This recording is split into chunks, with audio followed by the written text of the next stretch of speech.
So, like, you've been around for a long time. You've seen lots of different things. This has been a turbulent season. Like, in your mind, where did things go wrong? What happened to kind of go from a team that's doing so well to what we have now? Yeah, I think it's pretty apparent that the turning point in our season was someone on Bruce's staff, and just scratch that. The turning point of the season was when Bruce got put on leave, and then for those 8 weeks, it was in limbo, and we were actually doing all right for those 8 weeks. But then once the official resignation happened, I think that's when it fell apart, and there was no real leadership in the front. And from my experience, when the front office is in shambles, it trickles down to the team, and you lose that confidence with the group, that cohesiveness with the group, because if you want a winning team, you need a winning organization. That's from my experience. When the front office is doing well and the team's doing well, it just feels good. And so once that started to shatter, once that shattered, you could tell how quickly things started to go downhill from there. Where were the problems in the front office? I don't know. Whoever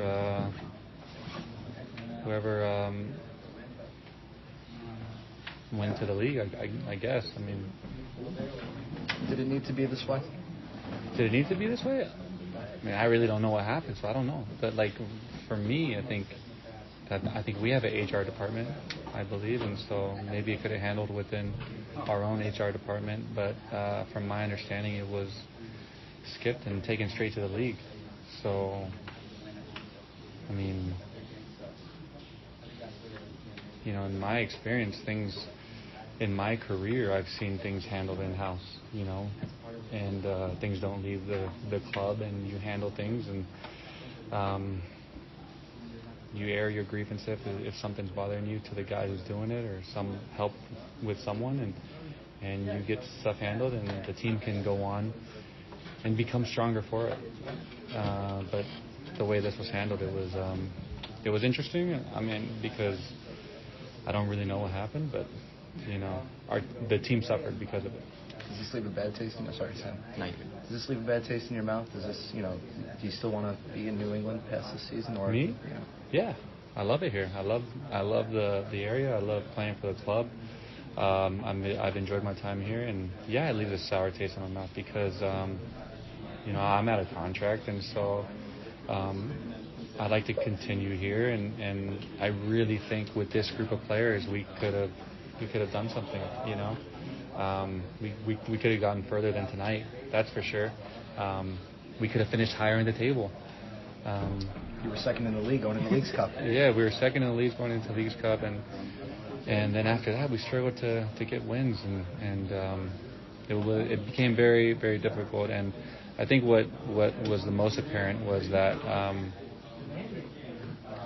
with Bruce you had a single voice, and you know that it's his way, and that's it. You move forward. But after his departure, there became just this void, and started to fill up with a lot of voices, and there wasn't that much clarity, and we didn't know who to listen to. We didn't know, there was no clear direction and no clear voice.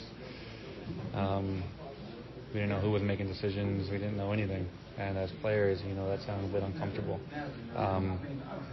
Speaking from a roster standpoint, from a game management standpoint, maybe some calls like starting lineups were coming from maybe Kurt instead of Clint. I mean, that's quite possible. I don't know. Can you talk about you lost Bruce Arena, Richie takes over for some time, and then they move on from Richie, and you move on from the entire coaching staff. Do you think that was something that needed to happen to get rid to have Richie and Dave and Shalry to move on from those individuals to move forward? Say that again. So you get rid of Richie, and then Dave and Shalry also leave. That seems like a really drastic moment. Did that have to happen? Did they have to Richie not be the head coach and Dave and Shawry not be there as well? Yeah, those guys couldn't work together. Richie and Shawry and Dave, they had a really bad relationship, and they couldn't work together. So I think that's why they cleared house. And I guess just in general, you being a veteran of the league and just soccer in general, have you ever experienced, something like this season and events that, took place? I mean, I've experienced a lot of coaching changes. That's normal, right? Like in Mexico, I think I had 3 or 4 different changes in one season. But the way this played out, I've never experienced the way this played out. In order for this club to be successful, does everybody have to clear house, you think? Does everybody have to go? I mean, I don't want to clear. I mean, I want I'm to talking be about from a front office standpoint. Oh, front office? Yeah, I don't know.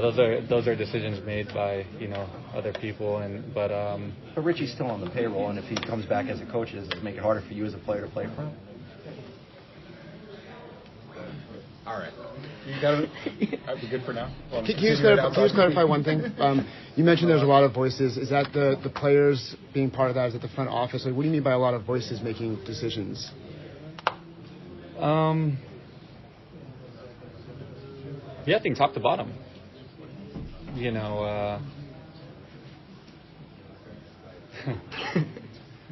Yes, top to bottom, a lot of voices. That's it. Yeah. I don't know. I want a contract next year, guys. I don't know what you guys trying to do to me.